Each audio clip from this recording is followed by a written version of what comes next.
Hey everybody, it's Safi and Marco Dish Out on Movies, the only movie review show on YouTube to review movies in terms of food. And it's just Marco here to review, what am I going to review? Oh, Good Boys! Yeah, that's right, I finally saw Good Boys. I've been saying for months and months now, if you don't know, and like the majority of my videos, I gotta see Good Boys. I gotta see Good Boys. Oh my god, I'll watch Good Boys today, but things just get so bogged down, so busy that I haven't really had time. I just watched it last week. I watched pretty much every new release movie as soon as they reduced the rental price to like $3 or $1, and so I saw this movie, and yeah, it's a good movie. It's right there in the middle. It's a little bit above that, but there are some issues with it that hold it back from being great. This is not a great movie. It's a good movie, and it has quite a few things though that are bad about it, like structurally, just from the script especially, but also the casting. You take this movie is basically Superbad, but with kids. And the reason why I was so excited for this was because Seth Rogen and Evan Goldberg wrote the first script for Superbad when they were 13, like around that age of the kids in this movie. And so I thought that it would be a great sort of exercise and a great movie if they tried this out. And it ended up, I would say it's a mixed bag. You have some positives and some negatives, but the biggest problem with this movie are the kids, unfortunately, and then the plot close second. But overall, this movie, it has some funny parts. It has the ending part really takes it up a notch. And overall, I think this movie is a success.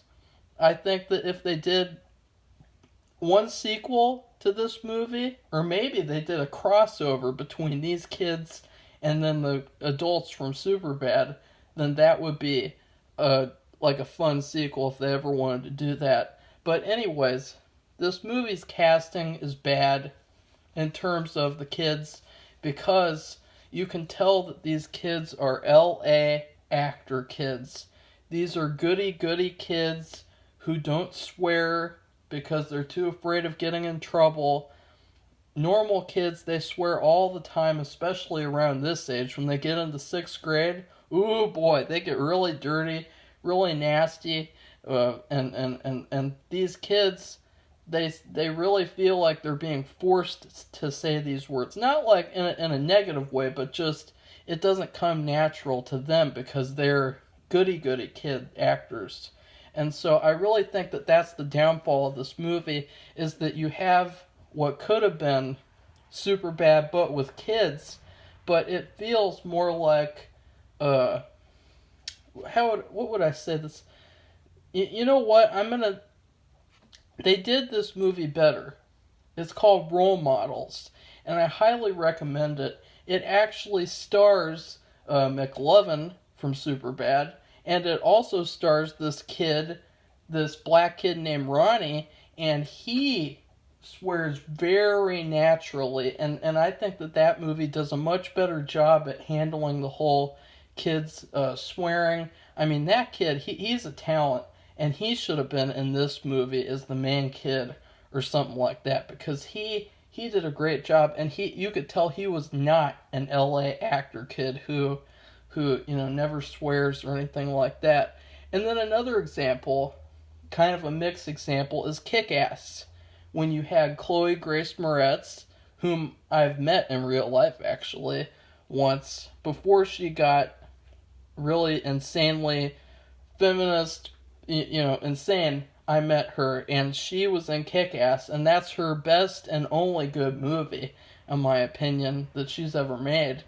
And in that movie, she says some bad words, and it comes very naturally to her, and you can tell she said these words before in real life. Her parents just don't know it, And so it feels a lot more natural. It feels a lot better. Or maybe it's just the directing. Maybe she never said those words. But it's very integral to the plot because that is the movie. It's a gimmick. It's what if we made Superbad but then had kids in it and they swear all the time? It's a gimmick movie.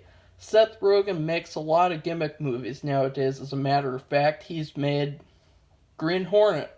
Oh, what if we took this really old, kind of fake, kind of in the middle superhero mystery show in the Green Hornet and we reboot it and we make it badass? And it's a gimmick because then you watch the movie and it's terrible. And then he made Sausage Party. Oh, yeah, another one. A gimmick. What if food was alive and food swore and food was nasty and food was characters? That was the movie, and that movie sucked. And then he also did The Interview. What if some reporters went to North Korea to interview Kim Jong-il, and then while they're interviewing, they're tasked with assassinating him? It's another gimmick. And that movie was okay. It was okay. It was but this is actually the best one out of all those gimmick movies that I mentioned. There's probably more.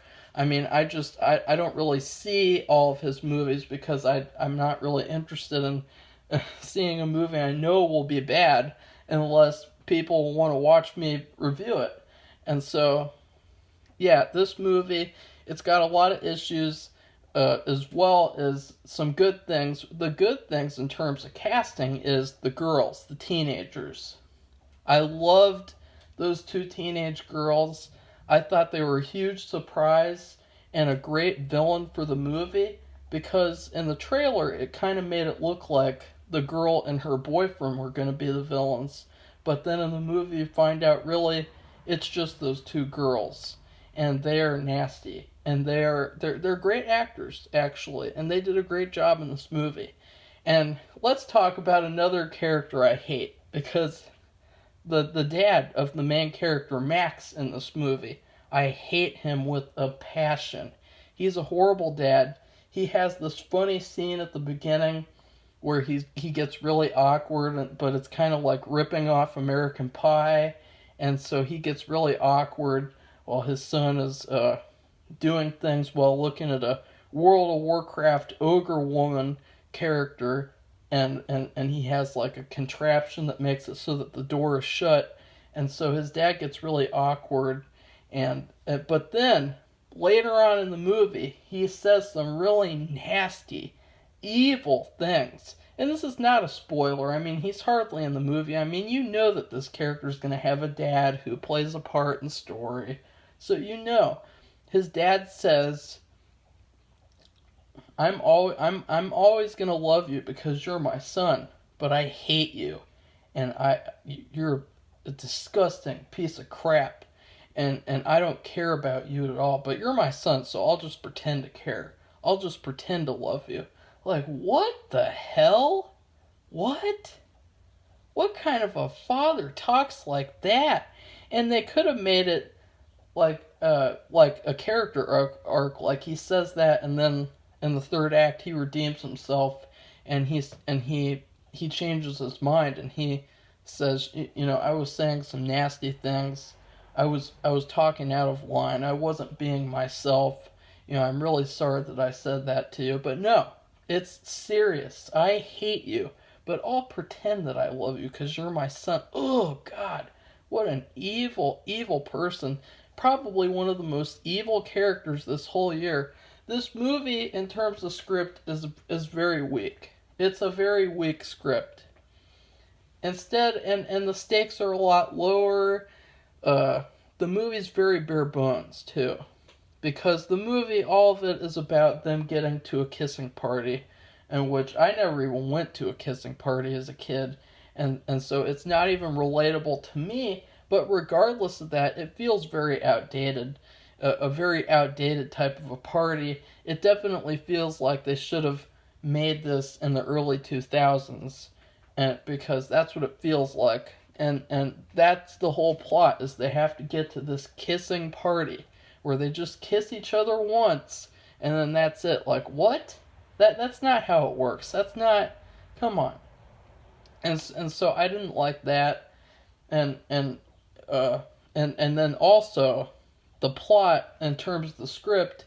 It's another one of those comedies. There are a lot of comedies nowadays that do this, where the characters are in one setting, and then there's a joke or two, and then they have to rush from that setting to another setting to do another joke, and then rush to another setting, instead of like in Superbad, where they would be in these locations and for a while, and they would just casually be there, and then the tension would slowly rise. But in this movie, it's just they have to rush, rush, rush, rush. Oh, people are chasing us. Oh, we gotta rush to another location. Even the best segment of the movie is a segment where things are being rushed, where you don't see a full scene, you just see partial scenes. You see, I'm not going to spoil it because it's a huge part of why I love the movie. Well, I mean, I love as in like it. I don't love it. I'm sorry, I shouldn't have said that. I don't love this movie because of the script problems and the casting. But I did find a lot of the stuff funny. I thought that there was a scene that kind of parodied a scene in Superbad, but things turned out a lot differently. I love that scene. I thought that a lot of the good jokes were given away in the trailer. Another thing is, I didn't really find the stuff funny where the kids were discovering toys and discovering like kinky items and kinky things like that. I thought that was kind of stupid and kind of like losing the whole point of the story. You're taking away the innocence of these kids, when in reality, these kids probably, if the parents had all this stuff, they never would have let kids get into it, unless they're horrible parents. And so, yeah, and because let's take another movie for example that we reviewed this year, Adventures in Babysitting. In Adventures in Babysitting, basically all that the kid discovers is a nudie mag, a Playboy magazine, and it's like a G-rated Playboy magazine because there's no nudity, no anything. It's just everything's covered up, highly unrealistic.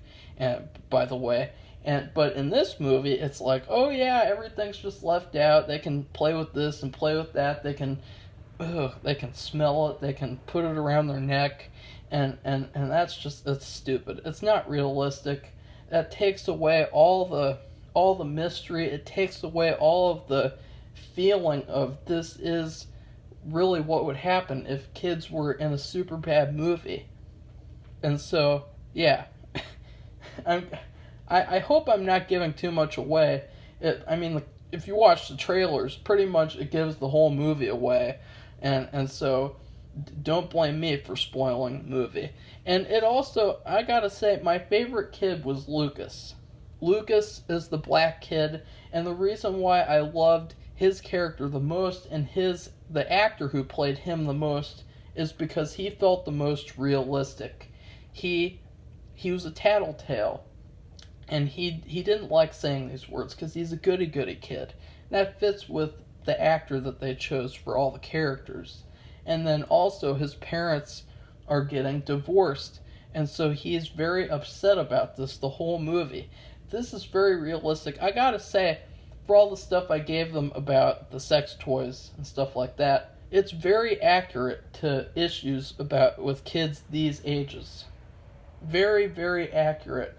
I'll talk more about this in spoilers, but let's just get the divorce thing over with. A lot of kids' parents would get divorced in this time period. And there was this one set of twin girls that I went to school with that were just devastated. Every day they went to school, they would be really upset. They would talk about it to people. They would make it an issue in class. They would be really sad and emotional, and boys or girls, and about their parents getting divorced. And so that was a very, very smart thing to put in this movie to try to make it more kid oriented in a sense. I mean, it isn't really a kids movie, but I mean, it's kind of kiddie. It's kind of goofy. It's kind of self-aware. Superbad takes itself seriously at a lot of points, like the part where they're in the party and then he refuses to have sex with her because she's drunk and he's just trying to get himself drunk, and like he knows that it's wrong and then he doesn't do it, and then the cops come, and even though the cops are funny, it does take itself seriously. And in this movie it's more of a, yeah, because they're kids, they're gonna get away with all this stuff. They're gonna do some funny things, some wacky things, and they're gonna get away with everything. And there was really only one serious thing, and that was the dad. And it just didn't work because it was evil. It was very evil.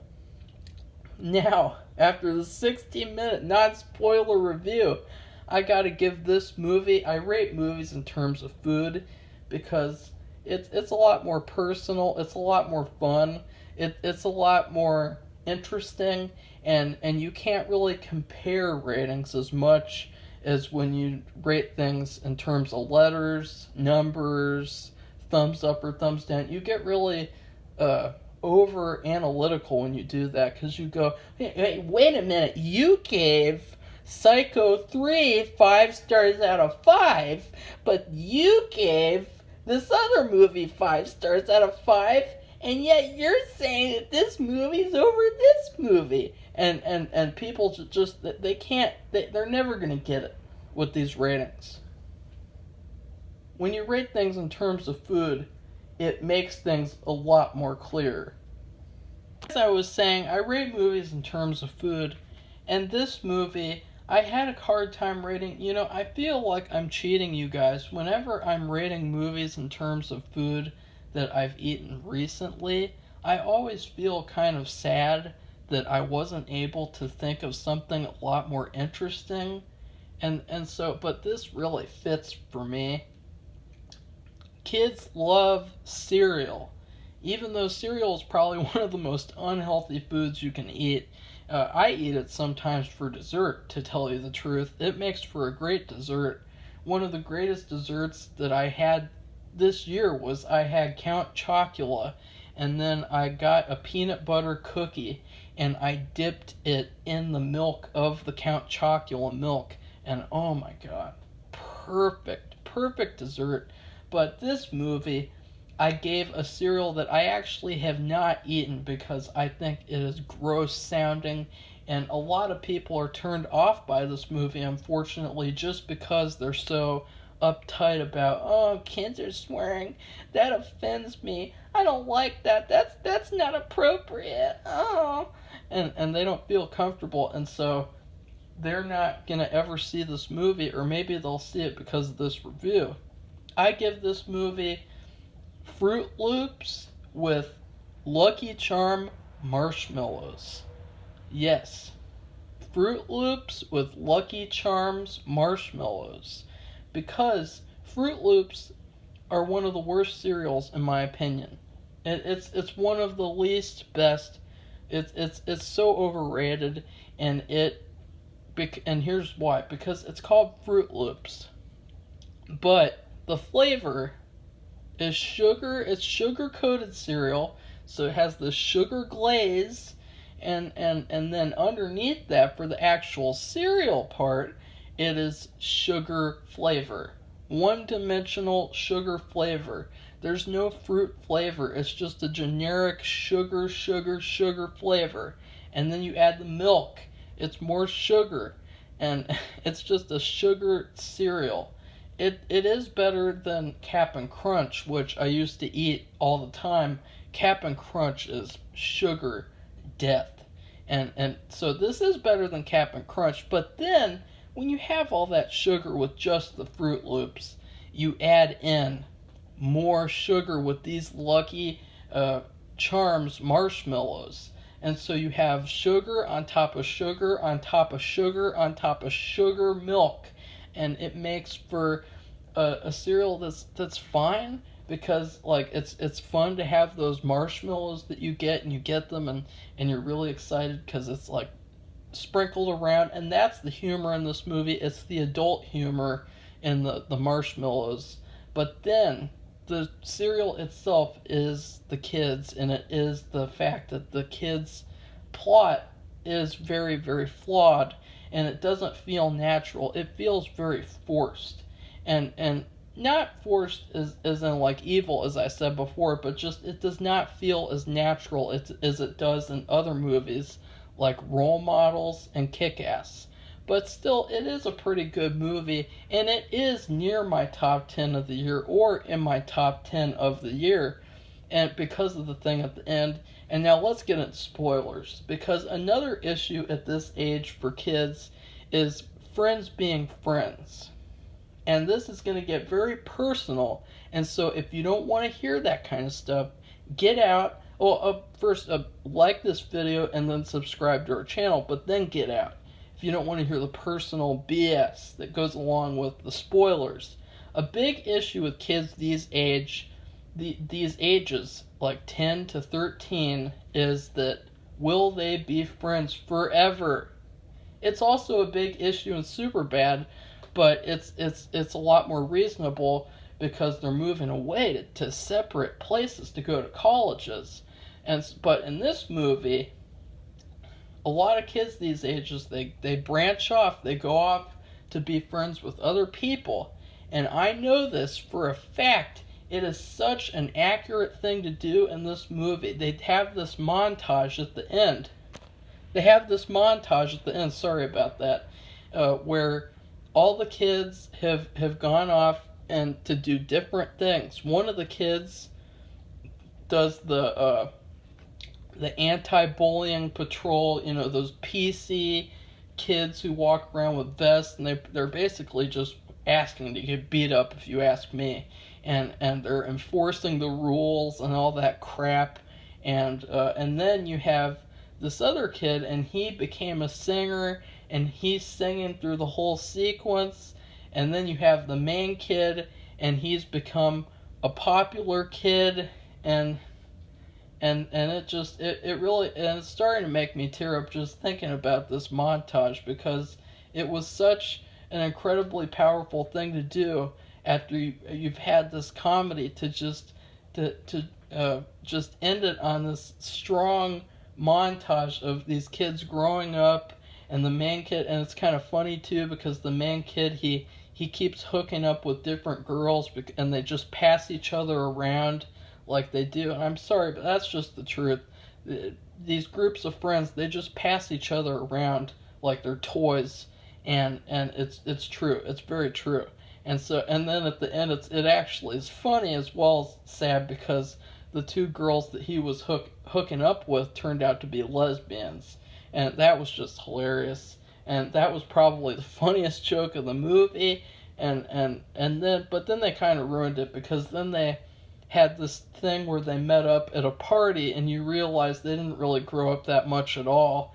And at this party, they go upstairs and they discover the S&M swing, and then the sister finds them, and that's the end. You saw it in the trailer, and it's stupid.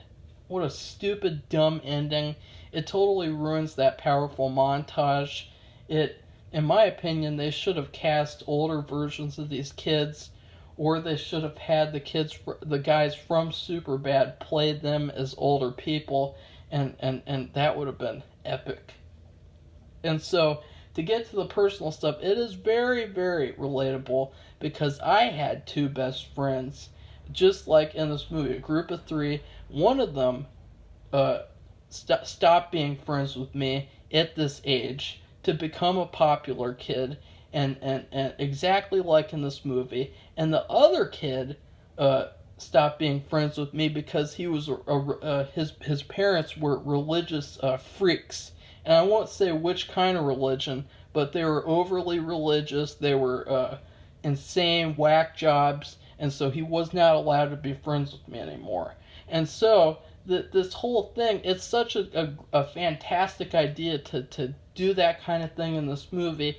But since this part is just this one little part in the movie, and since it's such a small part, I am not going to give the rest of the movie a pass, because that would be stupid, that would be bias, that would be horrible for me to do as a film critic, to just say this is the greatest movie of the year because I really related to that ending montage. That's just dumb. And so overall, yeah, it's a pretty good movie. I totally recommend watching it if you're really, really bored. But don't expect this to be top tier of the year. Don't expect this to be anything. Just watch it for what it is, because it's a gimmick movie, and there's nothing wrong with that. There's a lot of movies that are just in the middle. They're not great. They're not terrible. They're in the middle. They're good. And so yeah, thanks for watching. Goodbye, everyone. See you soon.